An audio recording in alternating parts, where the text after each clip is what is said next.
ulama yang diakui oleh dunia. Beliau bernama Al-Imam Yahya bin Sharaf bin Murri Abu Zakaria, atau yang biasa disebutkan dengan Al-Imam An-Nawawi rahimahullahu ta'ala. Yahya bin Sharaf bin Murri bin Hasan bin Hussein bin Muhammad bin Jum'ah bin Jizam Al-Hizami bin Hizam Al-Hizami An-Nawawi Al-Hawari Al-Hawrani, maaf, Al-Hawrani Ad-Damashqi Asy-Syafi'i, atau yang biasa dikenal dengan nama Al-Imam An-Nawawi rahimahullahu ta'ala. Dan beliau adalah ulama yang dipuji oleh banyak sekali umat, dikagumi. Rasanya terlalu banyak pujian-pujian dari umat kepada beliau untuk kita sebutkan satu demi satu. Cukuplah kita nukilkan sedikit pujian dari nama-nama besar seperti Al-Imam Al-Zahabi. Al-Imam Al-Zahabi mengatakan beliau ini Syekhul Islam, Al-Imam, Al-Qudwah, Al-Hafidh, Al-Zahid, Al-Abid, seorang imam besar dan teladan bagi kita semua. Al-Hafidh, Al-Zahid, orang yang zuhud, Al-Abid, dan rajin ibadah, Al-Faqih, dan pakar fikih yang sangat luar biasa, Al-Mujtahid, Ar-Rabbani, beliau adalah mujtahid mutlak, makom tertinggi dalam ilmu fikih, level tertinggi dalam ilmu fikih, penulis buku-buku yang diterima oleh umat dari ujung dunia ke ujung dunia yang lain, kata beliau. Dan ini bukan hanya testimoni dari Al-Imam Al-Zahabi. Al-Imam Al-Yafi'i pun juga mengatakan beliau adalah Syekhul Islam, Muftil Anam, Al-Muhaddith, Al-Mutqin. Beliau adalah Syekhul Islam, syekhnya umat Islam, Muftil Anam, muftinya seluruh umat Islam, seluruh manusia. Terlepas apa madhabnya, itu muftinya itu Imam Nawawi. Subhanallah. Dan menariknya beliau katakan Al-Bahru Al-Mufid Al-Qarib Wal-Ba'id. Beliau itu lautan dan manfaatnya bisa dinikmati oleh orang-orang yang dekat dan orang-orang yang jauh. Subhanallah. Laut,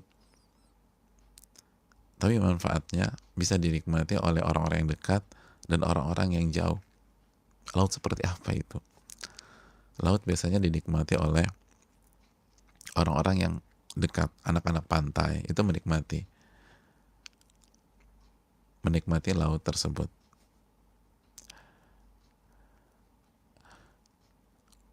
Yang bisa menikmati misalnya Labuan Bajo adalah orang-orang yang tinggal di daerah sana.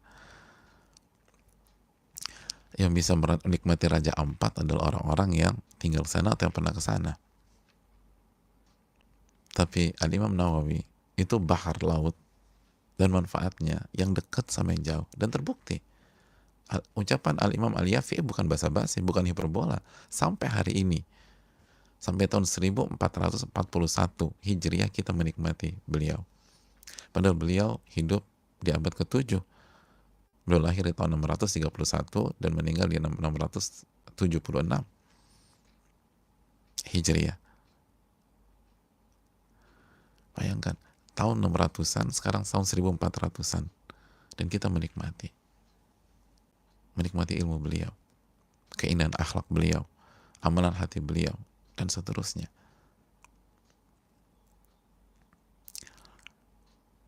Alim besar, saudaraku.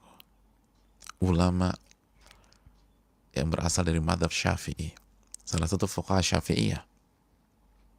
Dan kita tahu Syafi'iyah adalah mazhab yang dipilih oleh mayoritas umat Islam di Indonesia. Jadi ini tokoh besarnya mazhab Syafi'iyah dan layak dijadikan acuan, layak diambil fatwa-fatwanya. Bagaimana nggak layak? Kata Imam Yafi'i tadi, Muftil Anam, muftinya manusia. Dan Al-Imam Ibnu Katsir juga mengatakan Al-Imam Al-Allamah Syekhul Madhab, ini guru besarnya Madhab Syafi'i. Oleh karena itu hadirin Allah muliakan, kenapa kita perlu mengangkat keterangan para ulama tentang beliau? Karena sekali lagi, Islam, agama kita, itu selalu mengajak kita belajar dari yang terbaik. Belajar dari yang terbaik. Mulai dari generasi terbaik, was-sabiqunal awwalun minal muhajirin wal ansar, dan orang-orang yang pertama kali masuk Islam dari kalangan muhajirin dan ansar, walladzina taba'uhum bi ihsan, dan orang-orang yang mengikuti mereka dengan baik. Surat At-Taubah ayat 100, Allah mengatakan, dan yang pertama-tama kali masuk Islam dari kalangan muhajirin dan ansar, para sahabat, dan orang-orang yang mengikuti mereka dengan baik. Radhiyallahu anhum wa radu'an, Allah ridho kepada mereka dan mereka ridho kepada Allah. Ayat ini menjelaskan pujian dan ridho Allah terhadap orang-orang yang mengikuti para sahabat. Mengikuti para sahabat, muhajirin dan ansar. Makanya kan Allah katakan, coba dibuka atau ayat 100, walladzina taba'uhum bi ihsan, dan orang-orang yang mengikuti mereka dengan baik. Mengikuti siapa? Muhajirin dan ansar, para sahabat Nabi SAW. Kenapa mengikuti para sahabat diridhai oleh Allah Subhanahu wa taala? Karena mereka lah manusia terbaik setelah Nabi dan Rasul. Sebagaimana keterangan langsung dari Nabi kita sallallahu alaihi wasallam, khairun nasi qarni, dalam hadis Bukhari. Sebaik-baik manusia itu generasiku. Sebaik-baik manusia generasiku. Jadi Islamlah yang mendidik manusia untuk selalu belajar dari yang terbaik. Karena yang terbaik itu beda memang. Levelnya beda, kualitasnya beda. Cara berpikirnya berbeda. Konsepnya beda. Kalau konsepnya sama, nggak mungkin jadi yang terbaik. Kalau konsepnya sama, nggak mungkin belajar dari yang terbaik. Nggak mungkin menjadi yang terbaik, mohon maaf. Belajar dari yang terbaik. Belajar dari yang terbaik. Kenapa orang ingin masuk ITB atau UI atau IPB atau UGM atau UNER atau ITS dan lain-lain? Karena nama-nama kampus tersebut adalah kampus-kampus di antara kampus-kampus terbaik. Sekali lagi di antara, karena kita nggak mungkin sebutkan satu demi satu, di antara kampus-kampus terbaik yang ada di negeri ini. Maka wajar setiap anak SMA pengen masuk ke sekolah-sekolah tersebut. Itu fitrah manusia, itu logika. Kenapa orang pengen, kalau pengen itu pengen lebih, kalau di luar pengen lebih lagi, ingin belajar di Oxford misalnya, di Harvard misalnya, atau di Stanford misalnya, karena itu di antara kampus-kampus terbaik di dunia, di antara kampus-kampus terbaik di dunia.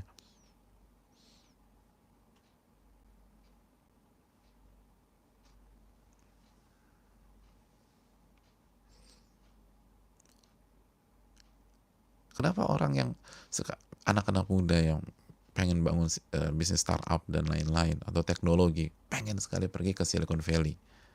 Karena di Silicon Valley lah berisi nama-nama besar yang memimpin dunia saat ini. Lalu kenapa logika itu hanya kita terapkan untuk masalah dunia, saudaraku? Kalau dunia aja demikian, lalu bagaimana dengan akhirat? Bukankah kita hidup di dunia cuma sebentar? Cuma sebentar. Cuma sebentar. Kalau itu bisa kita gunakan, lalu bagaimana dengan akhirat? Wal akhiratu khairu wa abqa. Akhirat itu lebih baik dan lebih kekal. Bagaimana dengan agama kita? Bagaimana dengan agama kita? Yang menentukan surga dan neraka kita. Menentukan ketenangan diri kita, kebahagiaan kita.